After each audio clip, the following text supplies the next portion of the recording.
noite, meu irmão, boa noite, minha irmã. É paz do Senhor. Mais uma vez reunidos para cultuarmos o nosso Deus, e nesse dia especial eu venho também parabenizar nossas irmãs, mães biológicas ou por afinidade, por esse dia, e desejar que Deus as faça viver o retorno do amor que vocês têm derramado sobre os seus filhos. Que vocês sejam plenamente atingidas pelo amor que vocês têm depositado, têm espalhado aí por essa terra. E eu quero ler um texto sobre isso, logo de início, antes de orar. Lá no capítulo 13 de Coríntios, 1 Coríntios 13, é o texto que eu quero ler uma porçãozinha com os irmãos nesse dia tão especial. E o texto diz assim: o amor nunca desiste. O amor se preocupa mais com os outros que consigo mesmo. O amor não quer o amor não quer o que não tem. O amor não é esnobe. Não tem a mente soberba. Não se impõe sobre os outros. Não age na base do eu primeiro. Não perde as estribeiras. Não contabiliza os pecados dos outros. Não festeja quando os outros rastejam. Tem prazer no desabrochar da verdade. Tolera qualquer coisa. Confia sempre em Deus. Sempre procura o melhor. Nunca olha para trás, mas prossegue até o fim. O amor nunca morre. Louvado seja Deus. Que Deus te abençoe, minha irmã, nesse dia, e que esse amor de Deus continue a ser derramado na sua vida e espalhado por seu intermédio. Vamos louvar o Senhor, vamos orar e logo em seguida louvar o Senhor. Obrigado, Deus, por esse dia em que temos comemorado, celebrado a vida de nossas irmãs, mães, que tem sido bênção, que tem sido canal do seu amor nessa terra. Ouso dizer, um amor mais próximo do teu. E assim, Pai, eu quero mais uma vez colocá-las em tuas mãos. Pedir que o Senhor continue derramando da tua graça, derramando da tua paciência, da tua perseverança, da tua resistência, para que continue derramando do teu amor a despeito das circunstâncias. Que os sofrimentos, que as dores, toda a parte difícil que vem sobre essa posição de mãe, seja suplantada pelo amor, pelo teu amor derramado nesses corações. E que haja sempre do teu Santo Espírito, para aquilo que, naquele momento em que a frustração, em que a dor vier, em que o desamor e a desesperança por parte dos que estão à volta surgir, o teu Espírito Santo complete o que faltar, o teu Espírito Santo dê e cubra a carência. E seja sempre o bom, o fiel conselheiro, a boa companhia no coração de minhas irmãs. Também, Pai, eu coloco em tuas mãos todas as famílias. Volto a te pedir por esses dias que temos vivido. Te peço em nome de Jesus que o Senhor tenha misericórdia dessa terra, que o Senhor tenha misericórdia do teu povo, que o Senhor guarde nossos queridos que estão aí na frente de batalha, que precisam sair para trabalhar, não têm podido ficar no isolamento social, que a tua boa mão esteja sobre cada um. Mais uma vez eu clamo a ti, que os nossos governantes, que as pessoas que têm autoridade sobre nós, eu as coloco em tuas mãos, e que elas, oh Deus, acima de tudo, valorizem a vida.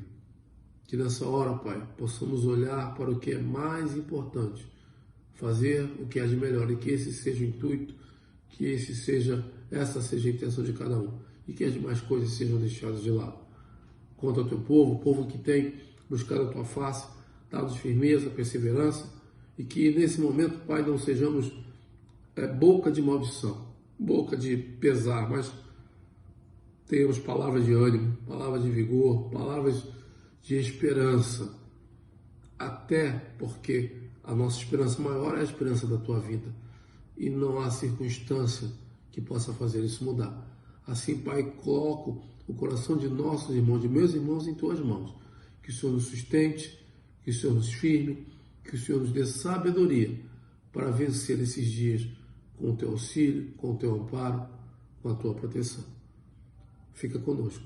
Aceita o nosso louvor, aceita a nossa adoração e fala ao nosso coração através da tua santa palavra neste dia. Assim eu oro, Assim nós oramos. Em nome de Jesus. Amém e amém. Deus abençoe meu irmão, Deus abençoe minha irmã. Vamos louvar ao Senhor.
existe nada melhor do que ser amigo de Deus, caminhar seguro na luz, desfrutar do seu amor, ter a paz no coração, viver sempre em comunhão e assim perceber a grandeza do poder de Jesus, meu bom pastor.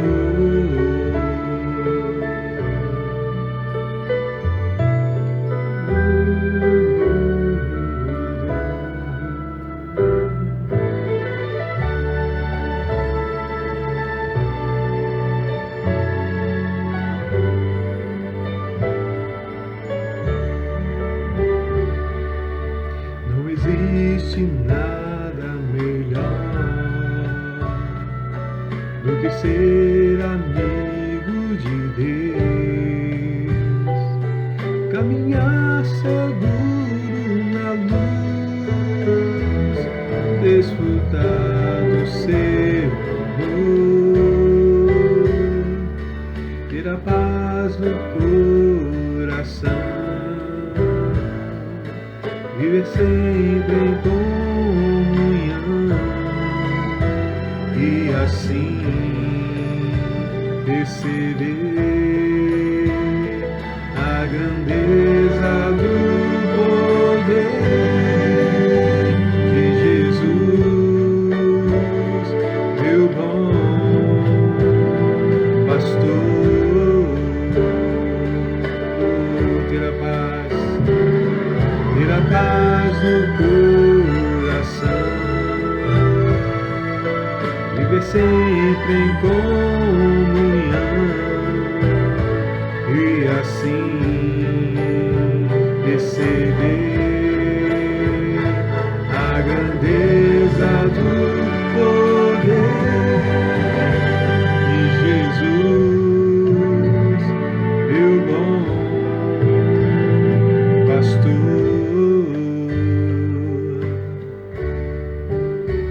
de Jesus, meu bom pastor.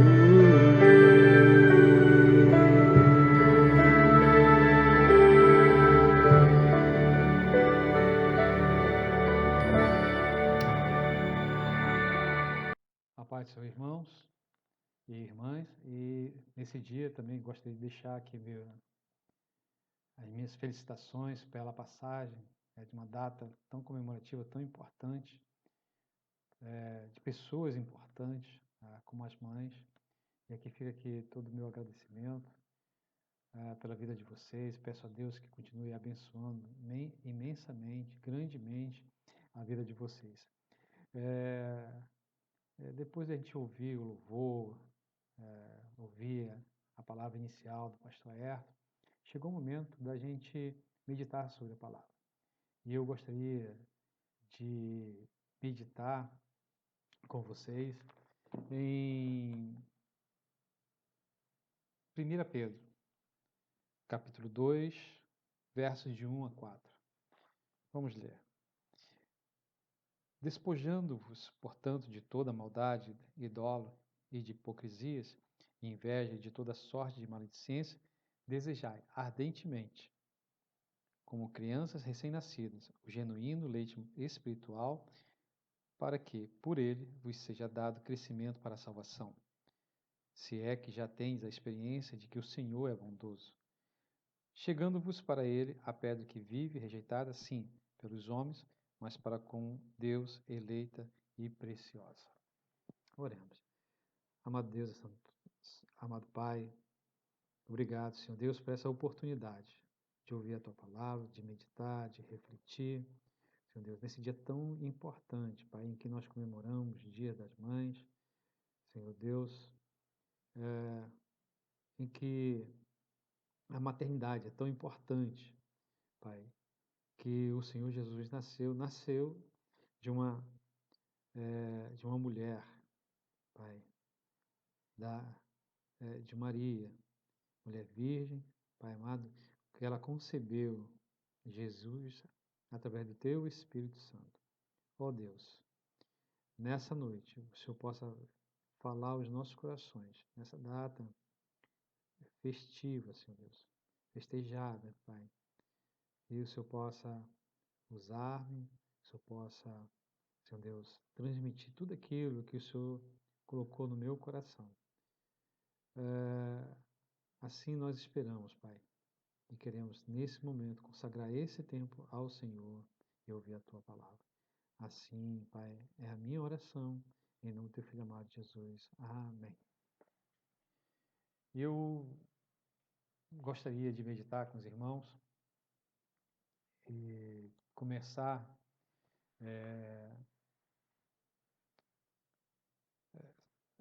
a respeito, né, dessa carta, em que ela é escrita inicialmente para o povo que estão em dispersão no Ponto, na Galáxia, na Capadócia, na Ásia e na Bitínia, como está no capítulo 1.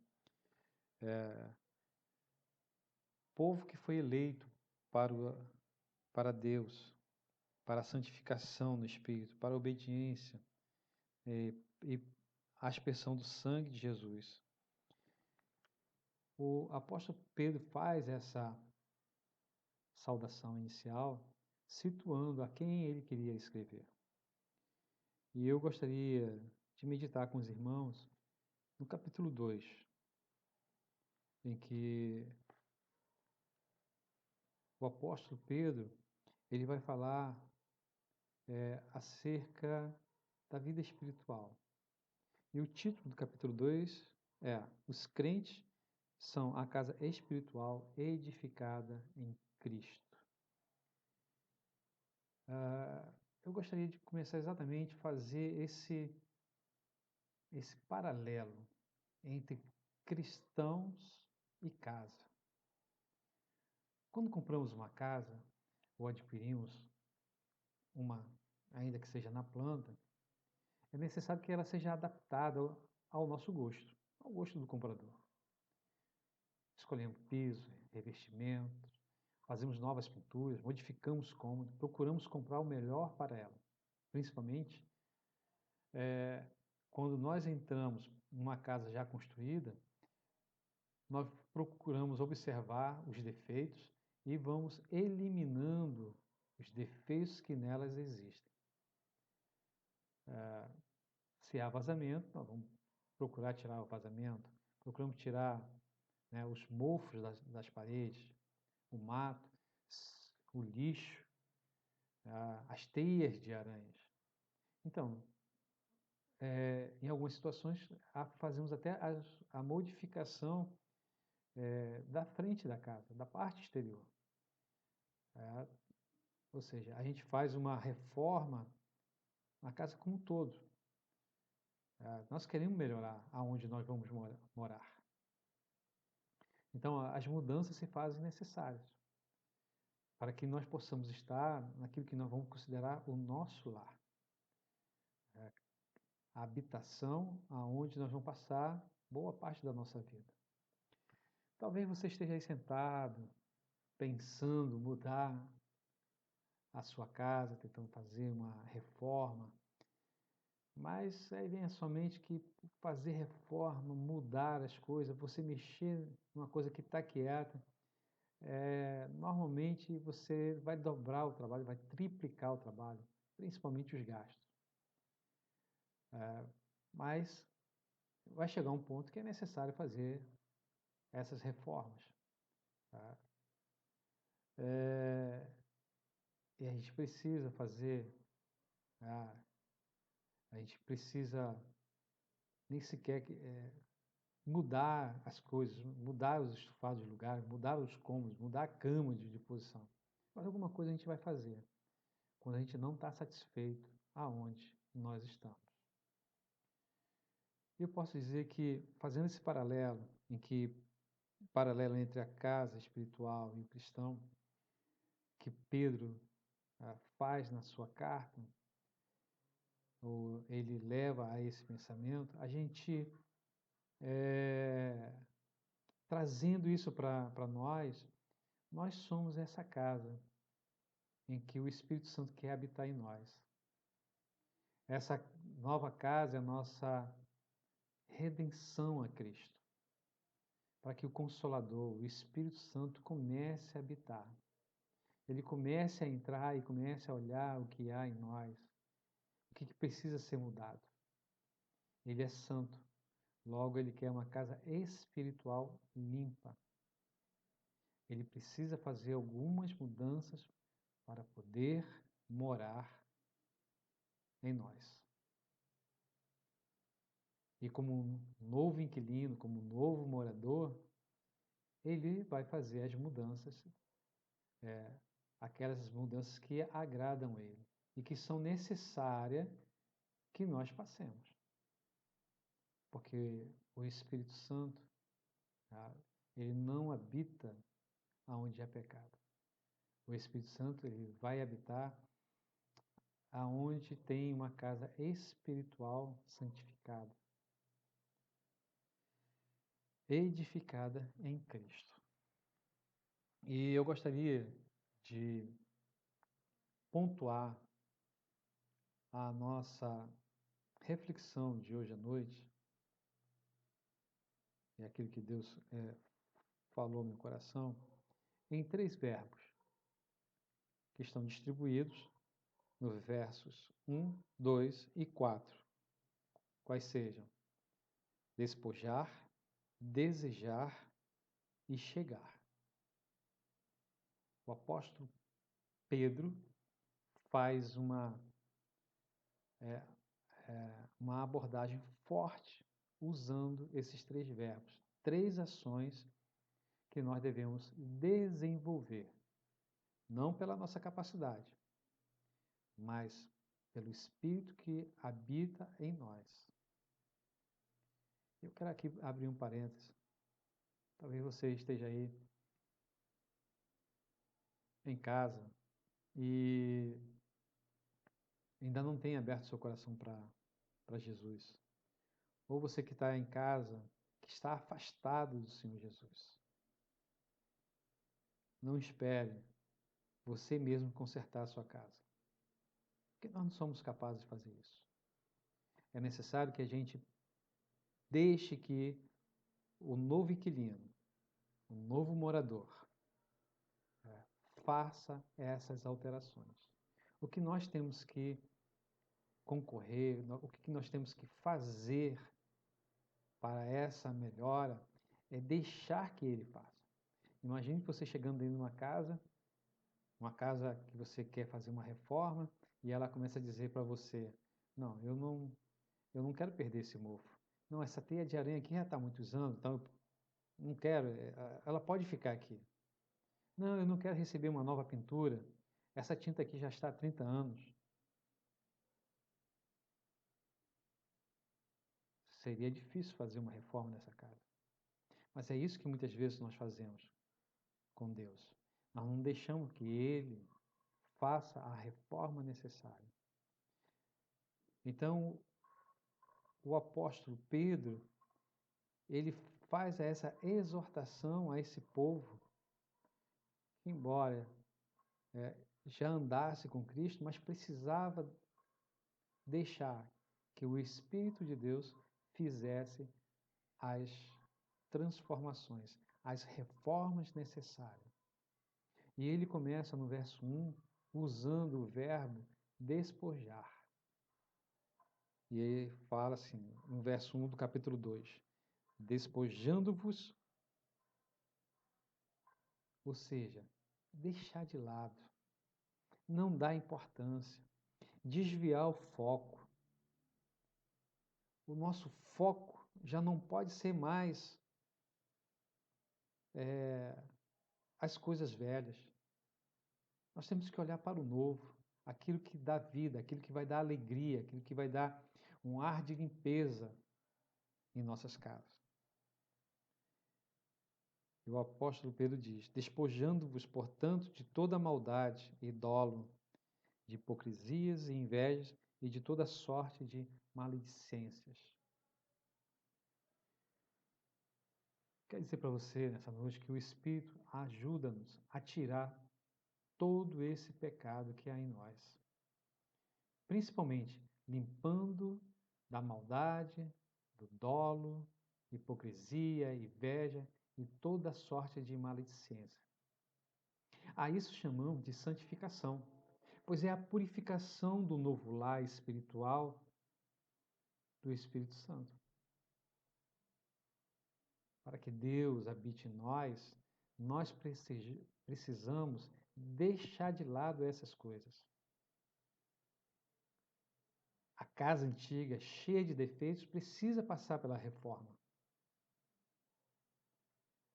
E muitas vezes, essas casas criam um amor próprio, humano, que não quer deixar fazer com que deixe de lado essas coisas. Só que essa casa antiga, ela está edificada no pecado da morte.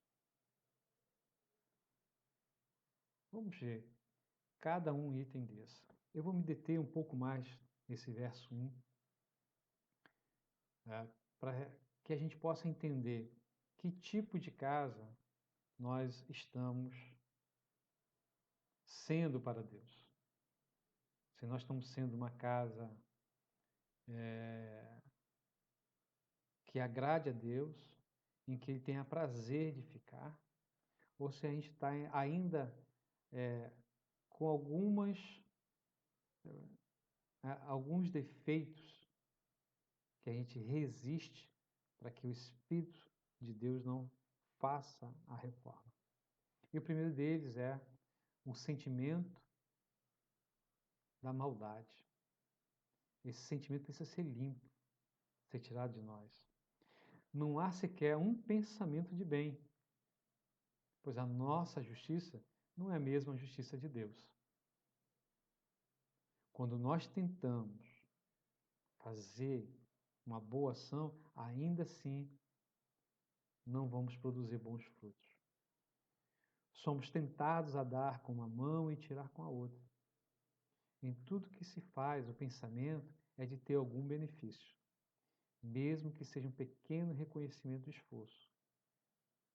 Muitas vezes pensamos nas maldades que são vistas por todos. Ah, fulano fez isso, ciclano fez isso, mas há maldades escondidas e que minam a casa celestial. Nós muitas vezes não vemos isso no outro, ou o outro não vê isso em nós, mas o Espírito Santo vê.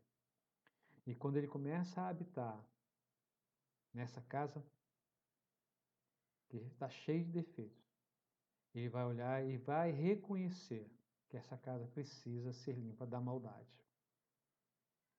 Que essa casa precisa deixar de lado a maldade. Pecado que deixa a casa feia. A gente precisa, enquanto estivermos nessa busca do Senhor, a gente precisa dizer para Ele: ó, Senhor, eu quero que o Senhor limpe, eu quero que o Senhor faça essa reforma. Eu não quero mais ser portador da maldade, eu não quero mais viver para a morte, mas eu quero sim, Senhor, viver para a vida. Eu quero ser uma casa celestial, espiritual. Eu quero ser essa casa espiritual edificada em Cristo. Não quero mais esse sentimento de maldade. Eu quero viver o seu amor. Um segundo sentimento, uma segunda conduta, uma segunda ação que Pedro pede para deixar de lado, para despojar-se, é o dolo. O dolo é um sentimento, aquele sentimento de praticar um ato direcionado para obter um resultado desejado. É uma forma de agir e esconder a real intenção do que se quer fazer. O Espírito Santo não habita em casa cheia de passagens secretas. Ele elimina todos os sentimentos dúbios e cheios de intenções erradas. O Espírito de Deus quer fazer essa reforma nas nossas casas. Tirar esse sentimento, essa prática de agir de uma forma para obter um resultado para si, um resultado desejado.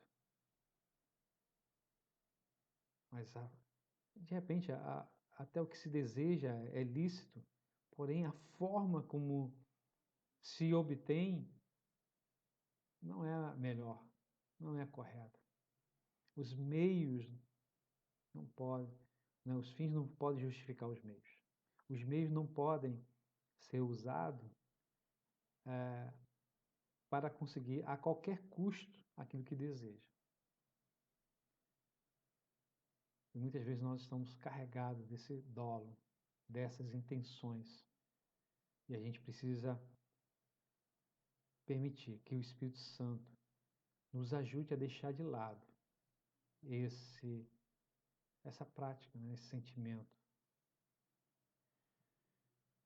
A terceira coisa que o apóstolo Pedro pede para que aqueles cristãos, né, e muitos de nós hoje, deixe de lado é a hipocrisia.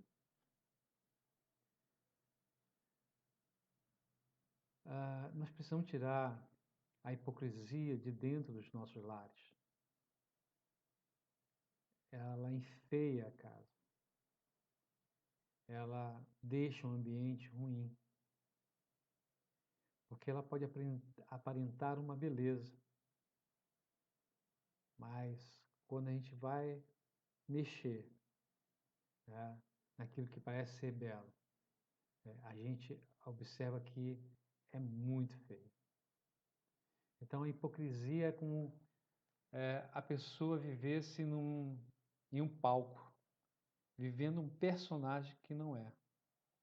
Onde ele diz uma coisa, mas o sentimento é outro. E ele extravasa esse sentimento.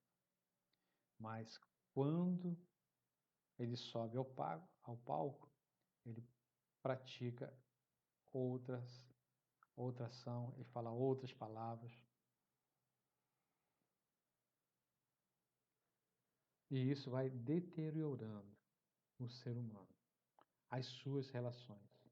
E Deus não coabita em casas que têm hipocrisia, que esconde uma honestidade falsa, que vive uma vida que não é a sua, mas é apenas aparência. O Espírito da Verdade,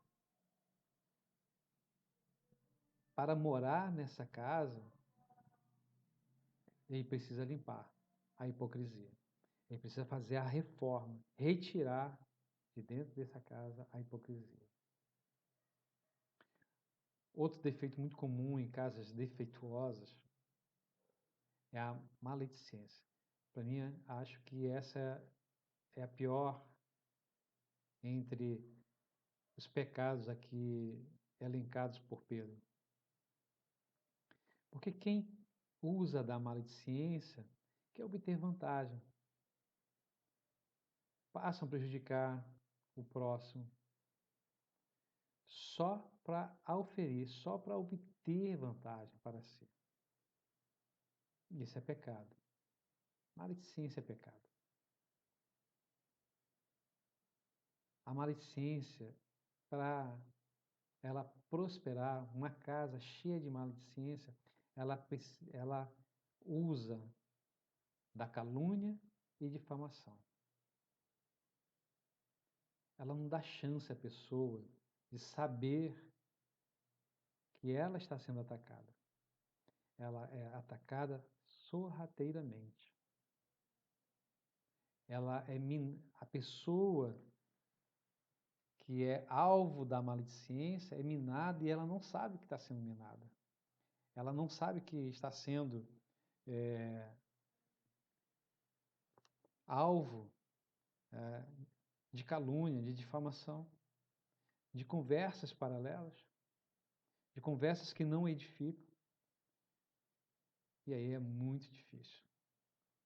Porque essa casa, ela está cheia de problemas. É uma casa que aparenta ser boa para morar, mas ela está cheia de armadilhas. Está cheia de mentiras.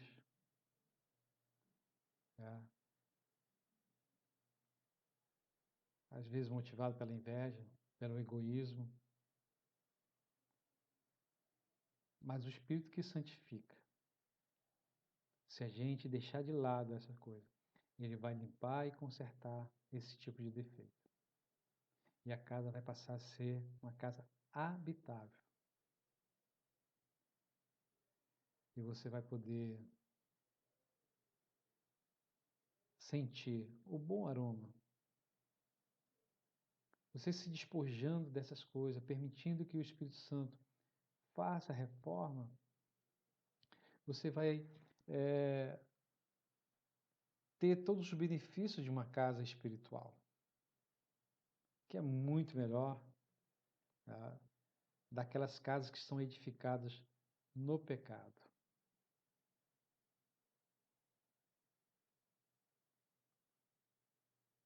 Essa casa tem vontade própria. É eu e você. Por isso o apóstolo Pedro exorta que tais vidas, tais casas, devem despojar-se, ou seja, decidir por remover de tais pecados. Deve-se permitir que o Espírito Santo faça essa santa limpeza em você. Assim nós temos um corpo, uma alma e um Espírito Santo. Santificados, purificados. Só dessa forma poderemos estar em condições de ser a casa espiritual edificada em Cristo.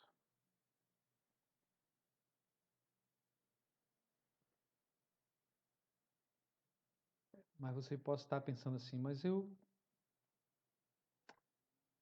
queria até aceitar Cristo, mas eu tenho uma vida muito errada. Você não sabe o que eu já fiz, você não sabe da minha vida.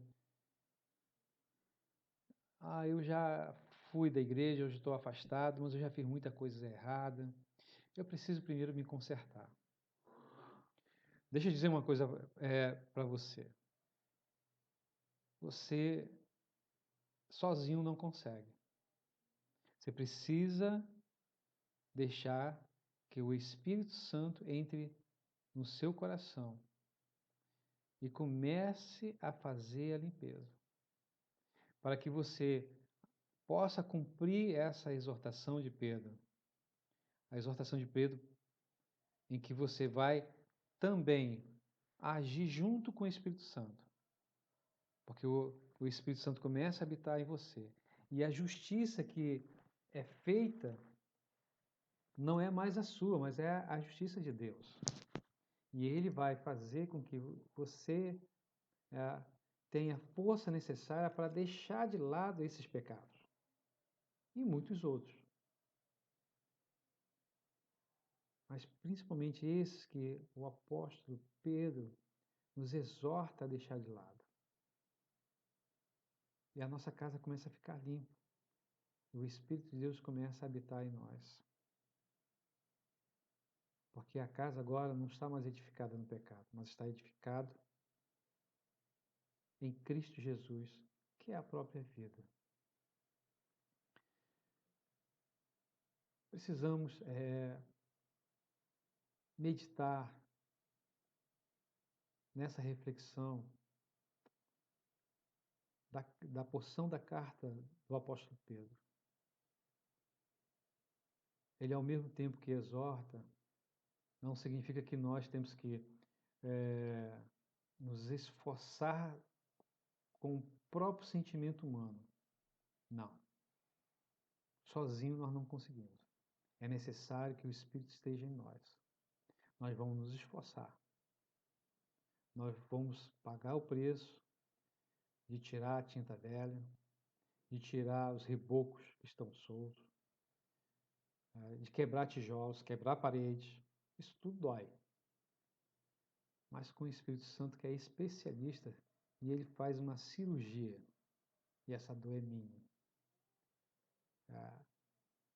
Uma casa por si só não se conserta. Ele precisa de um pedreiro. Quando nós queremos fazer uma reforma, nós que não somos pedreiros, aqueles que são pedreiros, mas aqueles que não são pedreiros, precisa contratar um profissional. E nós vamos sugerir o que deve ser feito, mas o profissional ele vai olhar e dizer assim, não, mas pode ser feito dessa forma, pode ser feito da outra. E nós temos o Espírito Santo, 0800, para fazer essa reforma em nós.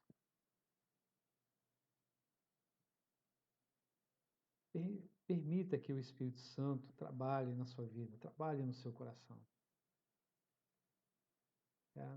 Não pense que você, por si só, pode mudar a sua história, possa mudar essas situações. Não vai mudar. Porque nós não temos a justiça de Deus, a não ser pelo Espírito Santo, a não ser edificado em Cristo. É Ele que nos ajuda a fazer essa reforma, fazer essa limpeza, para que nós tenhamos uma casa espiritual. No verso 2, ele usa um outro verbo, desejar.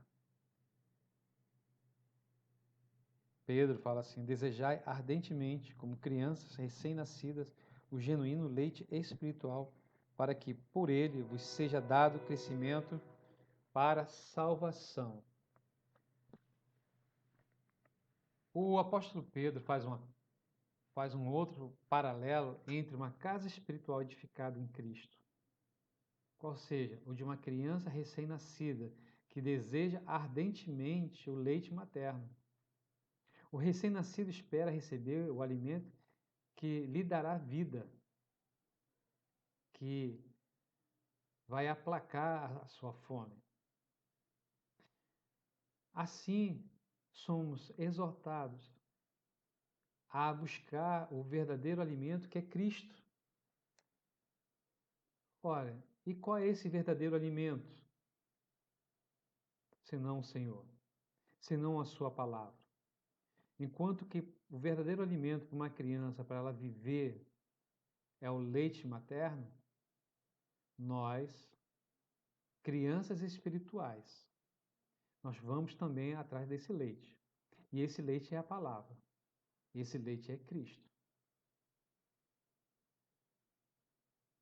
E esse relacionamento da leitura da palavra, do Cristo, desse verdadeiro leite, é a oração, é o jejum, é a vida consagrada.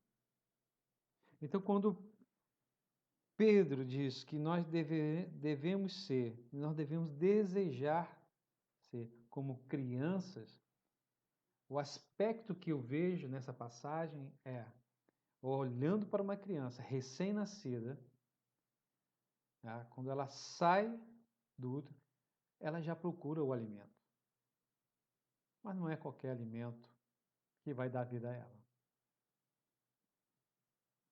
E ela procura o leite materno. E nós, quando aceitamos o Senhor Jesus Cristo, nos arrependemos dos nossos pecados, confessamos a Cristo, nós saímos também à procura do leite, só que agora é o leite espiritual. É o leite verdadeiro, o leite que vai nos dar a vida. E quem é esse leite? É o próprio Cristo, é a sua palavra. É o revestimento do Espírito Santo. Lá no verso 1 está falando despojar. E aqui está falando desejar. Para que eu possa ter prazer na leitura da palavra, para que eu tenha prazer nesse relacionamento com Jesus, eu preciso deixar de lado as coisas antigas, as coisas velhas. Elas não me servem mais. Se algum dia tive alguma vantagem nessas coisas, hoje já vejo que não tem mais. O que para mim era vida, hoje, essa vida, na verdade, era morte. Devemos imitar os bebês, pois é dessa forma, com o mesmo espírito de criança, que vamos edificar o nosso corpo ao Espírito de Deus. Tenhamos, né, esse desejo ardente de continuamente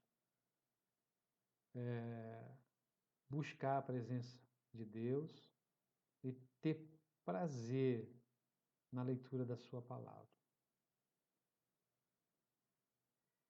Imitemos esses bebês, tenhamos o mesmo sentimento de tais crianças. Não podemos ser supridos por outros tipos de alimentos. Nós já temos algum discernimento e a gente não pode beber do leite do mundo. Temos que beber do leite da vida, o leite espiritual que nos traz a vida, que é Cristo, que é a sua palavra. E assim nós vamos viver espiritualmente. Mude o desejo do seu coração. Permita que o Espírito Santo entre e mostre qual é o verdadeiro leite espiritual que nós devemos tomar, desejar ardentemente.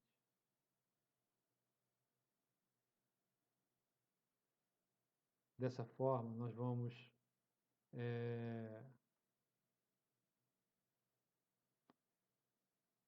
estar vivendo a vida, vamos estar no caminho correto, pois as coisas do mundo já não têm mais valor. E agora nós sabemos exatamente aquilo que pode nos dar a vida. Nós não vamos mais viver na ilusão de um conforto que não existia. Tem pessoas que não entregam a sua vida ao Senhor Jesus porque acreditam que nós, crentes, nós somos presos. Nós assumimos um compromisso e que ir à igreja todo domingo, que ir à igreja toda quinta-feira, ou então ouvir a pregação todo domingo, ouvir a pregação toda quinta-feira, toda terça, toda quarta, o dia que decidir, prestar o culto ao Senhor, é um sentimento de prisão, quando na verdade há um sentimento de liberdade. Ouvir palavras de edificação, ouvir palavras de vida.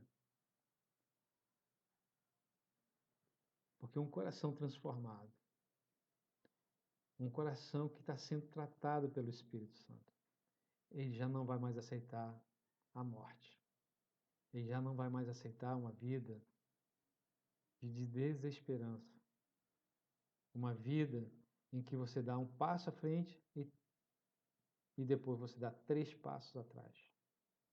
Isso tanto na sua vida profissional, de estudo, quanto na vida espiritual. Quando parece que tudo vai dar certo, há uma reviravolta, a vida volta pelo avesso. Porque a direção está errada. Porque, na verdade, quem está preso é aquele que ainda não aceitou o Senhor Jesus como Senhor e Salvador, que ainda não se arrependeu dos seus pecados, aquele que ainda não confessou. O inimigo fica no ouvido o tempo todo cobrando. Né? E a cobrança dele é a sua vida, é a minha vida. Por isso que nós devemos estar atentos para aquilo que nós estamos consumindo nos dias de hoje. O nosso alimento está sendo o Senhor Jesus? O nosso alimento está sendo a sua palavra? O alimento nosso de cada dia é o que o mundo oferece, os pratos de lentilhas. Devemos prestar atenção no que nós estamos nos alimentando. Precisamos afastar todo tipo de alimento que não nos dá vida. Para isso, Pedro exorta que devemos ser, nós devemos desejar ardentemente, como crianças recém-nascidas, o genuíno leite espiritual, para que por ele vos seja dado crescimento para a salvação. Eu aceitei Cristo, agora estou salvo, não preciso fazer mais nada. Não. Pedro está dizendo que há um crescimento espiritual. Quando você aceita Cristo, você é um bebê, é uma criança. E você precisa crescer. Você precisa avançar no reino. Tá? Enquanto você estiver aqui, tem que ter crescimento espiritual. Entendimento da palavra de Deus. Tá? Isso é uma exortação de Pedro para todos nós. No terceiro ponto, está no verso 4, Pedro pede para a gente chegar firme. Né? Ele usa o verbo chegar, diz assim, chegando-vos para ele, a pedra que vive rejeitada, sim, pelos homens, mas para com Deus eleita e preciosa. Nós temos que decidir a ter um relacionamento com Jesus. Jesus que é a pedra rejeitada, mas é a pedra eleita e preciosa para Deus. Se nós não chegarmos a Cristo, nós seremos edificados como casa espiritual, exercendo o sacerdócio santo. Nessa condição, vamos apresentar os sacrifícios espirituais que sejam agradáveis a Deus por intermédio de Jesus Cristo. E qual é esse sacrifício espiritual? A gente volta para o verso 1. É quando nós deixamos de lado, quando nós despojamos-nos de toda maldade, dolo, hipocrisia, inveja, maledicência.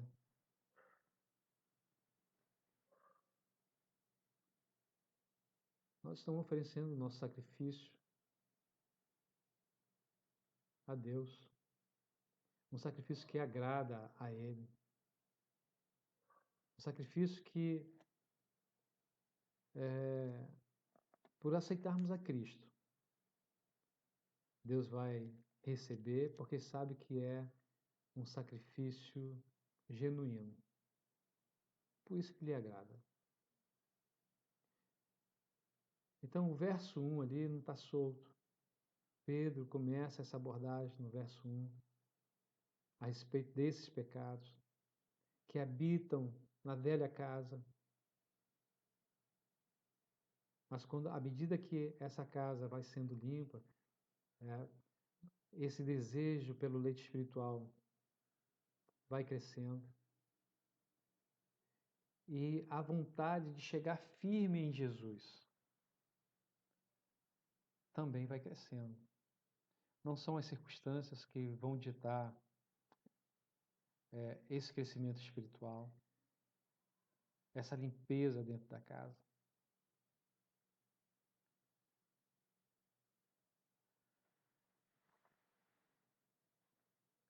Irmãos, uma casa reformada, não há mais espaço para maldade, não há mais espaço para dolo, não há mais espaço para hipocrisia, para inveja, para maledicência.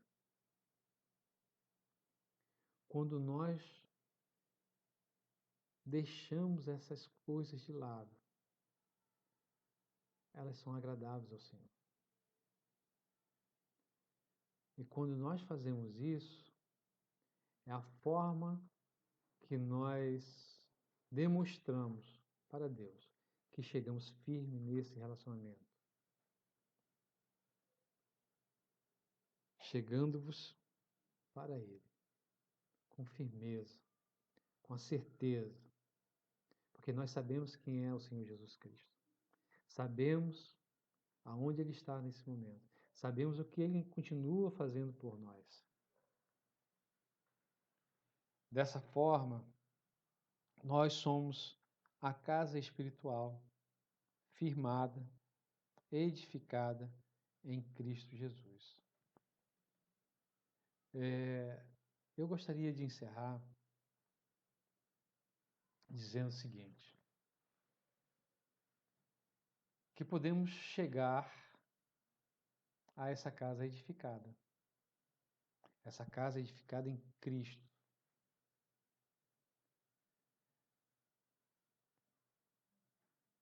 E quando nós chegarmos nessa condição, nós não vamos passar pela vergonha.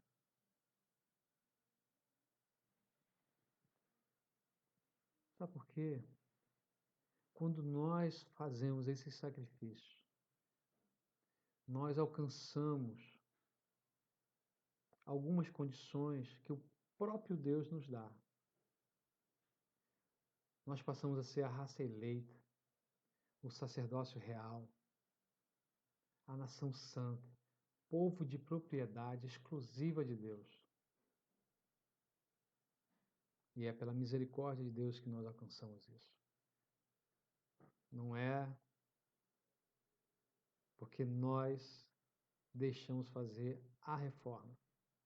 Porque Deus é Deus. Mas é porque Deus se agradou da nossa mudança de comportamento, da nossa mudança de atitude. Onde antes eu me comprazia no pecado, hoje eu me comprazo. Eu tenho alegria na leitura da palavra, na obediência ao Senhor, de ter um momento com Cristo. Quero dizer mais uma coisa. Nessa noite, você que ouviu essa mensagem e ainda não se decidiu por Cristo, saiba que a palavra lida e a mensagem desta noite é para você. Aproveite, se reconcilie com Deus, você que está afastado. Não espere ser uma casa perfeita para ser a morada de Deus, que há pessoas que dizem, não, mas eu preciso primeiro me consertar para aceitar o Senhor Jesus Cristo, para ir à igreja. Não é. Não espere esse momento, porque se você esperar, não vai alcançar. Porque quem faz a reforma na sua casa é o Espírito de Deus. Simplesmente o receba como Senhor e Salvador. Arrependa-se dos seus pecados, mas saiba que Ele é fiel e justo para te dar uma nova vida, fazer de você um novo lar, um lar para a vida. Vai te dar um corpo purificado, santificado.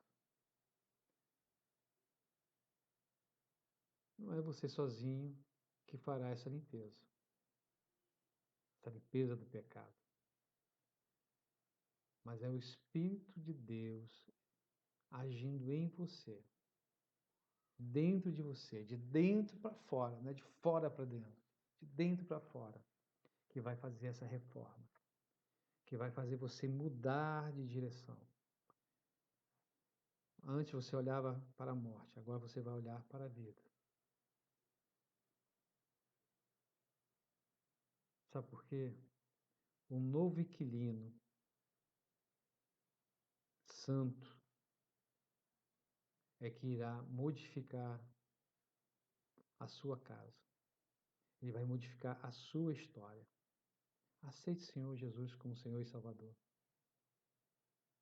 Você que me ouve nessa noite, deixe essa proposta de que permita que o Espírito faça morada em você. Seja a casa espiritual edificada em Cristo. Assim eu encerro esse momento e gostaria de fazer uma oração com você, você aí e eu aqui. Oremos. Santo Deus, eterno Pai, graças te damos. Te louvamos, Senhor Deus, porque o Senhor é bom e a sua misericórdia dura para sempre, Pai. Mesmo em meio a essa confusão, Senhor Deus, em meio a esses acontecimentos, o Senhor não nos deixou. O Senhor não nos deixou órfãos. O Senhor não nos desamparou. Antes o Senhor está conosco. O Senhor preparando um lar reformado, uma casa espiritual transformada, modificada, de acordo com a sua vontade. Pai, quero deixar na tua presença essa vida, Pai, que está nos assistindo nesse momento, e o Senhor sabe. Toca, Senhor Deus, na vida dessa pessoa, Pai. Que esse coração de pedra se torne um coração de carne. E que possa receber, Senhor Deus, a reforma necessária, mudando aquilo que é necessário. E que essa vida venha proclamar o teu evangelho, proclamar a vida, levar as boas novas para aqueles que continuam perdidos no mundo. Quero pedir, Senhor Deus, também para a tua igreja, que o Senhor, Pai, já incluindo essas vidas, creio que já aceitaram o Senhor como Salvador. Peço ao Senhor e rogo a tua proteção, os livramentos, Senhor Deus. Guarda cada lar, guarda cada casa, Senhor Deus, de cada irmão. Abençoe, Pai amado. E, Pai, eu te peço que o seu amor seja com meu irmão. Que a graça de Cristo esteja sobre todos eles. E que o amor, o doce amor do Espírito Santo, o Consolador, Pai, possa estar com cada irmão. Pai, e que meu irmão tenha uma semana abençoada.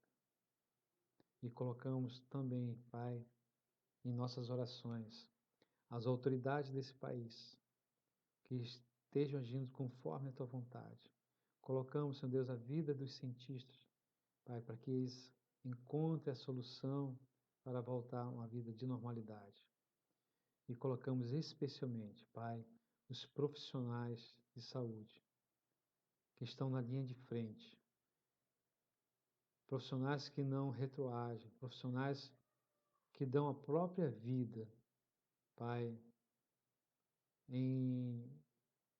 para salvar outras vidas, para melhorar as condições de outras vidas.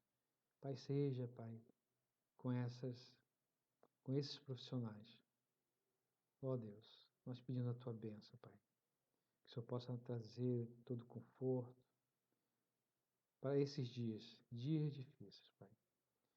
E obrigado pela tua palavra, Pai. Queremos ser praticantes. Ajuda-nos, Senhor Deus, e que possamos, Pai, permitir que o Senhor faça toda reforma necessária. Assim, Pai, eu oro. Em nome do teu Filho amado Jesus. Amém. Glória a Deus. Te louvarei.